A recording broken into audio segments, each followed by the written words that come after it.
WNST, Towson, Baltimore, and Baltimore Positive. We are positively taking the show on the road. We're going to be at Pappas next Tuesday with Anne Arundel County Executive Stuart Pittman. It's all brought to you by our friends at the Maryland Lottery. I'll be giving away the Ravens scratch-offs beginning on the 15th at Fadley's. I still have some 50th anniversary scratch-offs, as well as our friends at Window Nation, 866-90 Nation, taking care of that. We're celebrating 25 years here of doing this. It's been a lot of bad baseball that I've had here over 25 years, since 1998 when we took over WNST.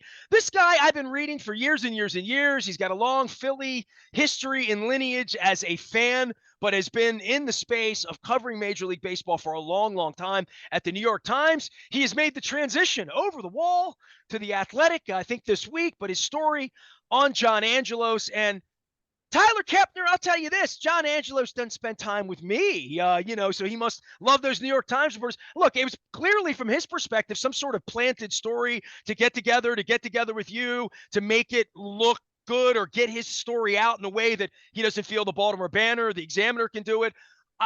I was shocked to see it. I didn't know you were here. How are you? It's baseball season. We're in first place. We should be talking about that, right?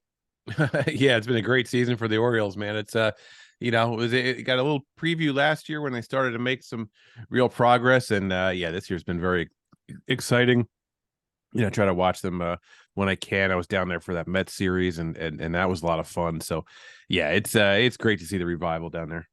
Give me peel back the onion for how the story happened, because John Angelos doesn't talk to anybody, and when he does, he's usually quite embarrassing. There's Jeff Zrebeck, your former comrade, I should say, because he's not it's not Zrebeck, excuse me, Dan Connolly. I'm mixing up sports at this point. Dan Connolly got chewed on by him on Martin Luther King Day, which was, every time John has spoken, and I've witnessed this for 30 years, it's just he's an introvert. Let's start with that. I don't think he's at all comfortable with fame, famous, being in front of things, leading things. It's always a little awkward with him, but you came in, did you know him at all? No, I had never met him. But we talked early in the season when they were in New York, spent a little time just kind of getting to know him a little bit. And but just for background, just kind of a casual thing. And then went down there in August and sat with him in the dugout for about an hour, and saw him up in the suite, and just kind of got a little bit of a feel for him, and certainly he wanted to talk about the ballpark project and get his vision out there, and I wrote the story. Is there any point where you got a vision of what that is going to look like, other than over the hill and what they did in Atlanta, or what they're doing in Chicago, or what they did in San Diego? Like, there's been no blueprint for this. And I came back from the beach. I was with every politician in the state last week talking about this. They're all talking to me about it, but the tunnel underneath of the land is really problematic in regard to what you can build. Obviously, the parity clause with Steve Bisciotti is beyond problematic. Obviously, asking for $300 million more that doesn't exist, that would have to go to Steve, is problematic. But then there's what happens to 4,000 parking spots that Steve Bisciotti's been promised of open air. So there's all of this, and I love the vision, and I live here, and I love it. And I've been to Atlanta. I've been to these places where I've seen what Bob Kraft did in the parking lot up in Foxborough. So I see these larger than life projects. I haven't seen the project. I love that he's thinking that way. Right. Yeah. He's you can think and plan and dream on whatever you want, and then there's the reality of trying to get it accomplished. And you could write volumes on all the particular difficulties and all the clauses and all the political stuff that you've got to navigate. But in this case, there's just not a lot of land. That's I guess my point. Well, yeah, but they talk about the parking lots, but then because there's plenty of parking in downtown Baltimore. Maybe in Angelos's mind, you don't need all those parking lots, but the Ravens want them, and then they've got to have them there in the contract, and if not, you're gonna have to figure out a way. So again, that's what I mean. There's so many particulars that you could spend several articles worth just going through all the little particulars. So and that's not for me to figure out. That's for him to figure out. He wanted to share his vision. I thought it was important to get get him on the record talking about the issue as he sees it, and then as far as working out all the details and stuff, that that's it's up to him. I mean, I wasn't gonna explain all the ins and outs of everything, all the little details. I didn't want to get lost in the weeds. Well, you weren't there to question him in that way, right? Like what the I can last question plan whatever I is. wanted. I mean, I could ask him whatever I wanted, but we talked a lot. I mean, you can't fit everything into the story, but yeah, I mean, he's look, he wanted, this is the only point that the Orioles are going to have any kind of option at all to expand on the Camden Yards footprint, right? This is the only, they're between leases essentially.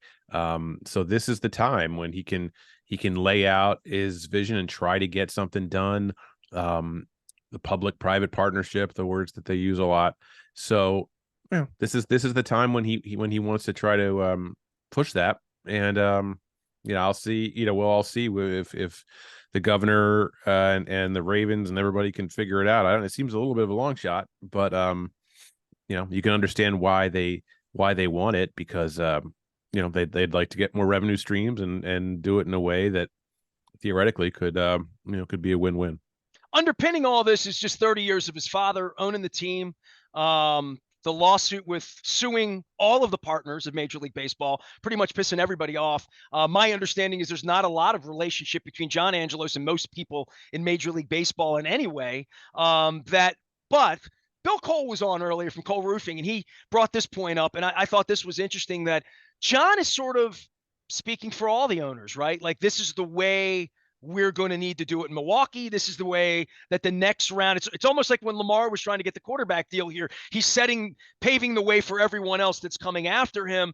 John coming to the New York Times and spending time with you and saying, this is the vision, and poor mouthing from the fans' perspective. Certainly the timing this week of your story's been a bombshell for Orioles fans here, just sort of in the, he's not going to pay Rutschman. He's not going to pay Henderson. He's crying poor. And then you start to do the math on all the shared revenue, and it starts to look like they brought in about $300 million of revenue that we don't see in hot dogs or empty bodies in the stadium, from revenue streams, BAM, shared revenue, TV, national TV, all of that comes in. For him to say we can't afford this sitting on a $60 million payroll, it is interesting that he's sort of the now dog to get a great deal done that may pave the way and may make the other owners who don't like him very much more happy in the end, that he is speaking for baseball, that it can't just be about skyboxes and tickets anymore for us to be able to survive against the big bad Yankees and the Red Sox. Yeah, I mean, certainly teams have a lot of revenue streams, and the value of the franchises, and it's not cash on hand, but certainly it's like, you're sitting on an asset that's worth billions. So, theoretically, if you ever want to sell it, you'd make a ton of money. So, he talked about showing, if I were to show you the financials, which is what he told Dan back in January. Actually, he promised to show Dan the financials. Right. I mean, yeah, it was essentially the same idea, the same concept of, hey, if only you could see these. And back then he said he would, but he didn't, obviously. Did you ask him to show him or no? Or did you bring that up? I know where that's going. Right. Empty promises, but but it's this idea that, boy, if only you could see what I see, then you would know just how hard it is. So I don't know. I mean, all I know is I look around, I see all the other pretty much all the other franchises, really, at least signing one or two guys long term. Not that it's easy, right? I mean, you got to find a deal that fits both sides and everything. But, like, in Cleveland, they got Jose Ramirez for a long time. In Tampa, they have Wander Franco. Not that that's that's its own can of worms right now. Well, that is But the new model. The new model is not but letting Manny Machado get away the first time, right? yeah, I mean, San Diego with Tatis Jr. and the Braves with all of their guys, and Corbin Carroll in Arizona, and Cincinnati has signed some guys even. So, yeah, that's what teams are doing, and the Orioles haven't done that with anybody yet. And so that to me was what interested me in the story, because ballpark politics are what they are. They go on in every city. It's not super interesting until something really gets done, or there's something shovel in the ground sort of thing. I've experienced that with the whole Oakland situation. Wherever there was like a pivot point, the A's would want to do some big story and get their vision out there, but it was just sort of like nothing ever happened, and it got kind of boring after a while, until they said, you know what, we're going to Vegas for sure, and then it becomes interesting. So the point is, what really interested me about the Orioles is that they've got this great young team, and how do they see it? How do they see their long-term future here? And that is the ability to keep these guys. And it's interesting from a neutral observer's perspective, and it's frustrating from an Oriole fan perspective to see that their sort of self-image now is with the small market teams, with the Cincinnati, Pittsburgh, Oakland, Tampa crowd, Cleveland. And so, I kind of had imagined Baltimore, and I think the Oriole fans probably too, is more of a middle market, not New York or LA certainly, but also not Tampa. And I think, if you're going to have a Tampa model, then you're not really going to keep these guys, and you're going to have a very low payroll perpetually and a lot of turnover.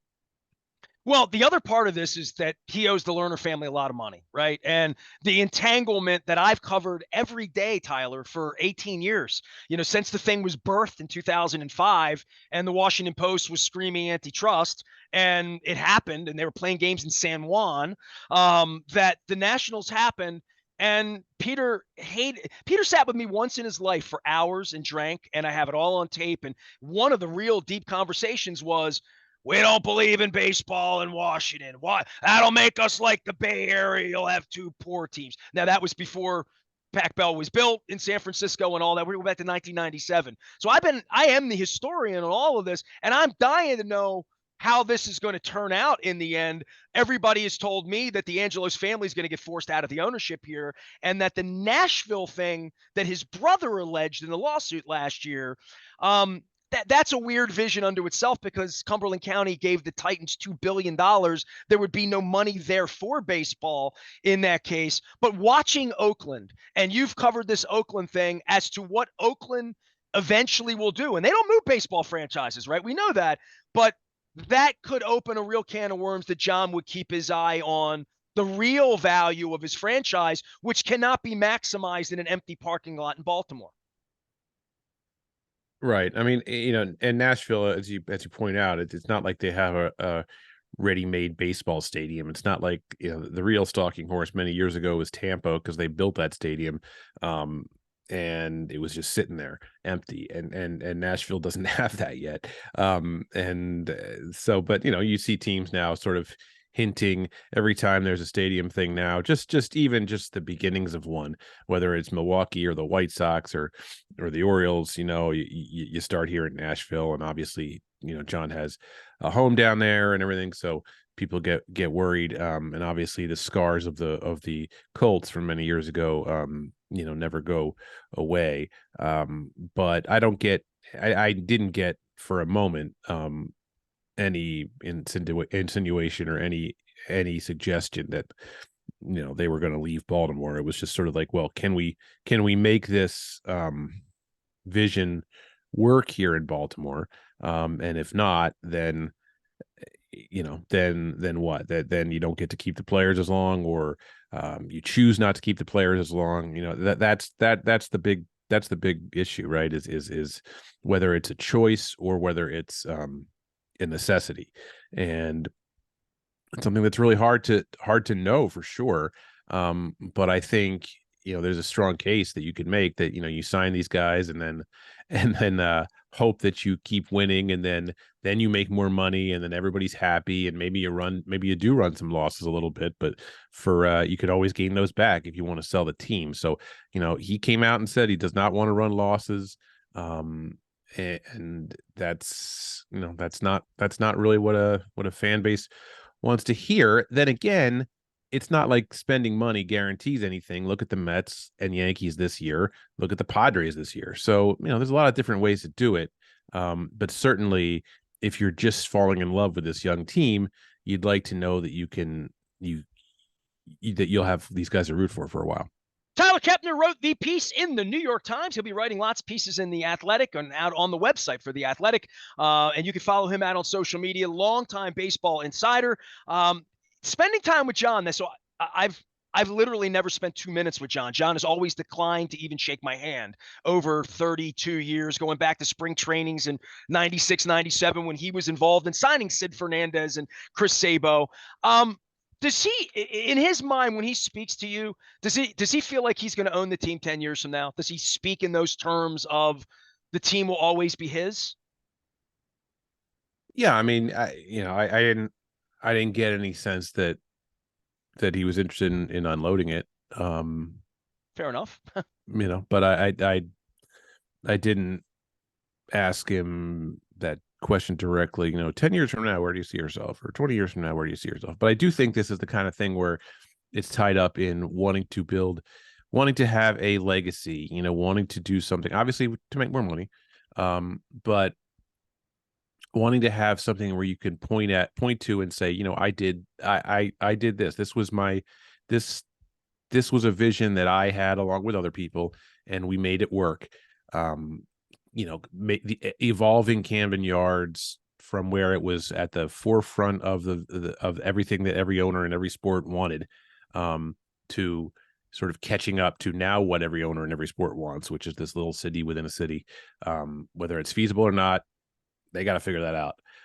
But I think he'd like that to be, something of a legacy, where you can have something that you can point to, win or lose, that everybody likes, and also along with that, make it easier to keep this winning team going. I think it's all connected in his mind and in his vision, which is you get this ballpark village sort of thing.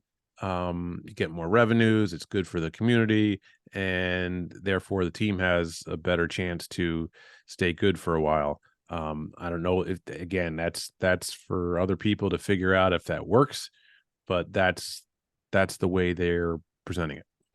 A rare visit with John Angelos and some insights. You can go read the piece at the New York Times. I highly encourage that. It angered a lot of fans about money and about spending money and not running losses. Tyler, I'll say this. I've written a book on Peter, the Peter Principles. You can go check out. And I did a lot of research on this 10 years ago when the team got good again, like in the Buck Showalter era, 12 and 13.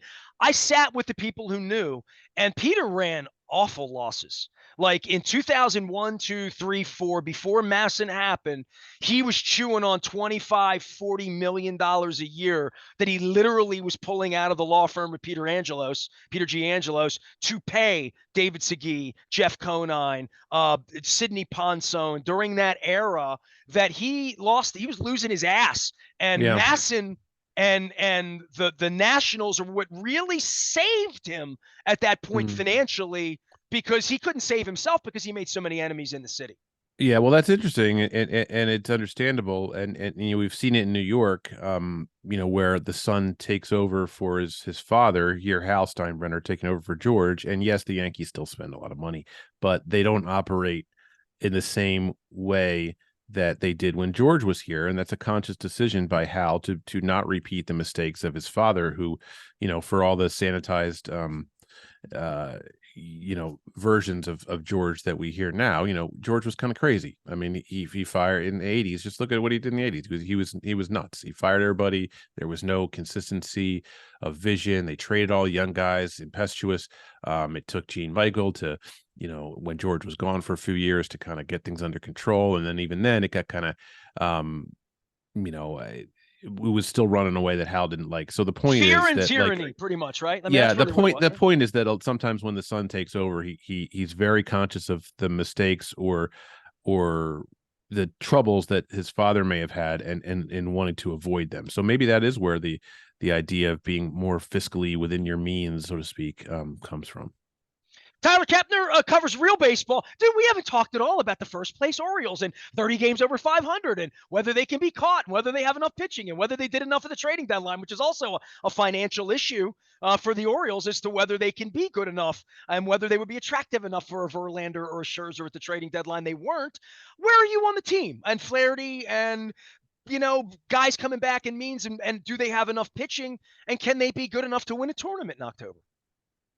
Yeah, I think I think the Royals showed a few years ago that any team can win, regardless of your payroll. That's a model that could maybe work. I mean, you get Cano and Batista if they protect all the leads and save all the games that they should, then then they've got a good shot. I mean, certainly they can hit, and Flaherty is a big wild card. I mean, he's always had like great talent. I mean, I think the Orioles have seen already just the good and the bad. He can have some starts where he's great and some where he's like, who is this guy?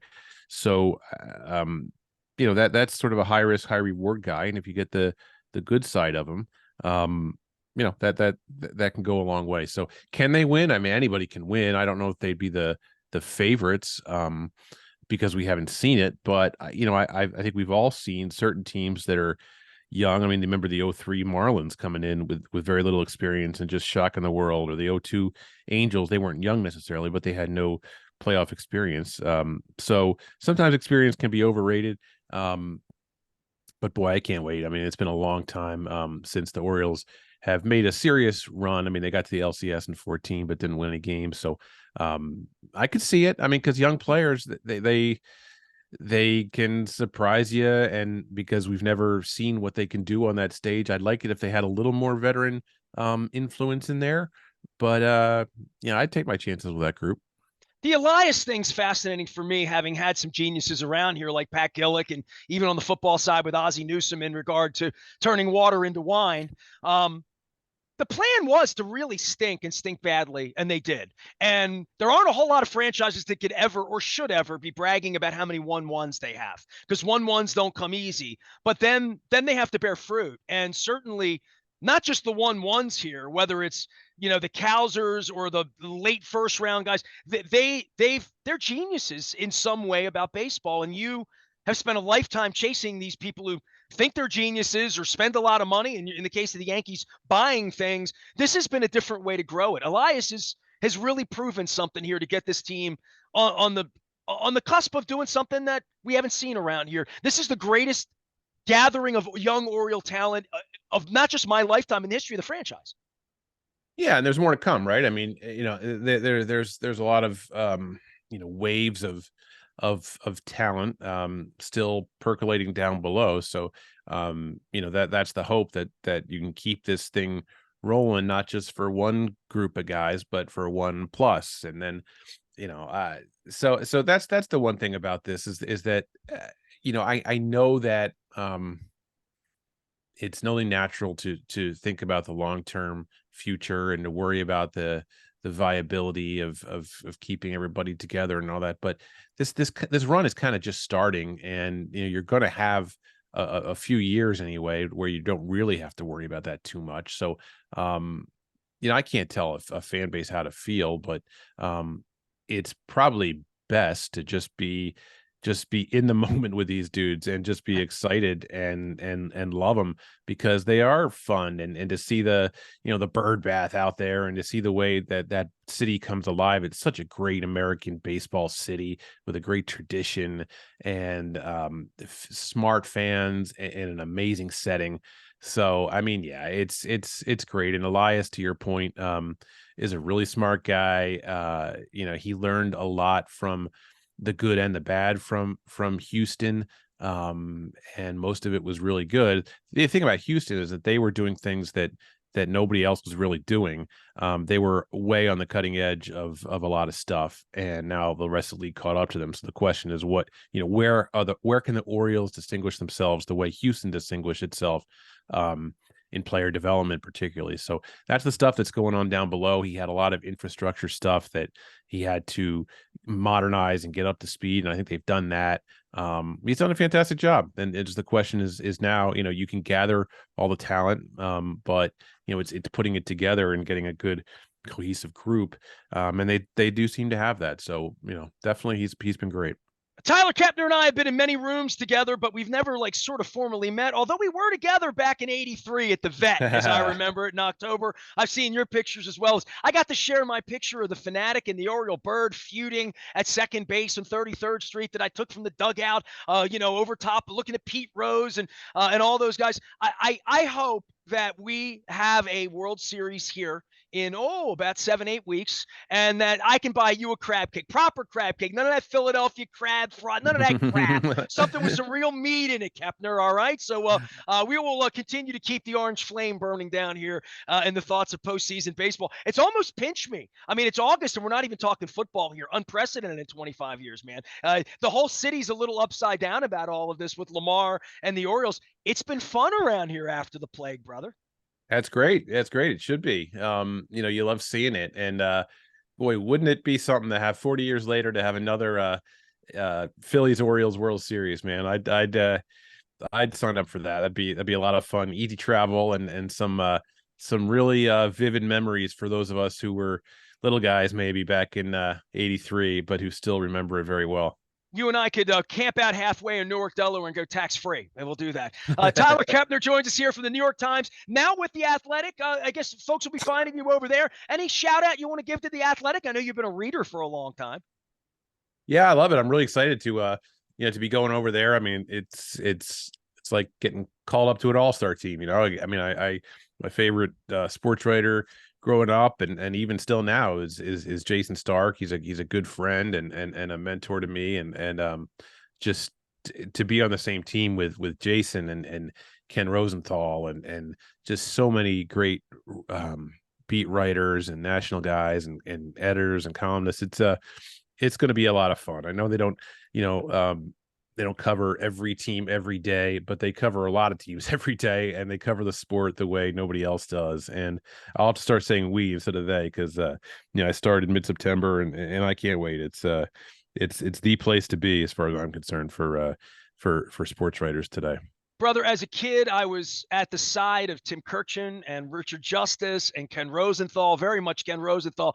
And when you mentioned Jason Stark, I mean, he did my show before Game 3 of the 1993 World Series from the carpet down on the Vet when I was doing radio 30 years ago. So, all these years later, to have all of y'all gathered with bunting in Baltimore under a starlit October night, let a kid dream. Tyler, take care of yourself. Thanks for the time. Really appreciate the insights. John doesn't sit with anybody, so him spending time with you, it means a lot that you would spend some time with us and at least tell our fans, a little bit about what's going on, because we're all trying to figure it out, man. Yeah. Well, thanks a lot. It's awesome to see the Orioles back and alive right now, and yeah. I mean, the name of your show, right? Positive. I try to stay positive about it. Remember, a lot of this is politics. A lot of this is just trying to get what you want when you can get it. And I